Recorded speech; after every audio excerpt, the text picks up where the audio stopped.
Well, developing tonight, former President Donald Trump has now canceled his planned visit to the Valley tomorrow. Turns out the former president was supposed to appear at the Arizona Republican Party's Freedom Fest tomorrow, the day before the state GOP's annual meeting.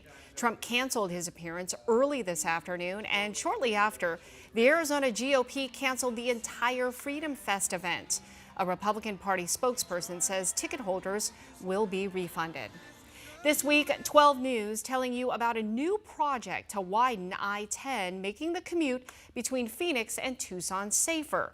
The construction project getting a big boost thanks to money provided by the federal government. And today, Transportation Secretary Pete Buttigieg talked with Will Pitts about the project and upgrading Arizona's aging infrastructure. This stretch of I-10 through the Gila River Indian community will be widened from 2 lanes to 3 lanes. And the Secretary of Transportation tells me it's not just for safety or for traffic.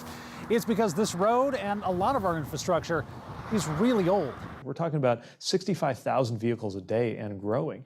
Going through this relatively small stretch and on those narrow highways just doesn't work. Transportation Secretary Pete Buttigieg with yet another award of money for Arizona infrastructure, this time for a 10-mile stretch of I-10 from the 202 down to Highway 187. That's not the sexy subject, but it is the subject that needs to be talked about because we have a lot of aging infrastructure, right? Yeah, when the infrastructure is working well, you don't actually have to think about it that much. So the Biden administration is giving Arizona $95 million to take that stretch of road from 2 lanes to 3.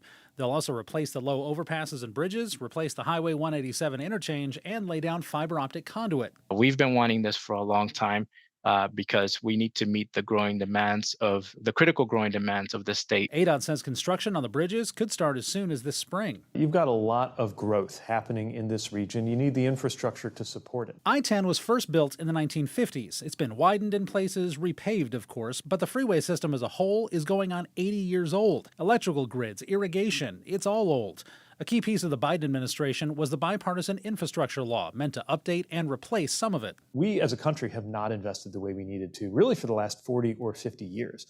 President Biden was determined to change that when he took office. I think part of why we got good bipartisan support for this bill was that it's not a political thing, it's just a clear and obvious need. So far, the administration has spent a lot of money in Arizona. The U.S. Department of Transportation says $3.5 billion on more than 250 projects. EV charging in Mesa, giant power transmission lines in the far West Valley, water canals covered with solar panels in the East Valley, and hundreds of millions of dollars in ways to help save water from the Colorado River. They're things that you need but never notice, and things that need to be kept working. That's really the story of the Southwest, is a lot of high-growth areas that need the infrastructure to keep up. William Pitts, 12 News. All right.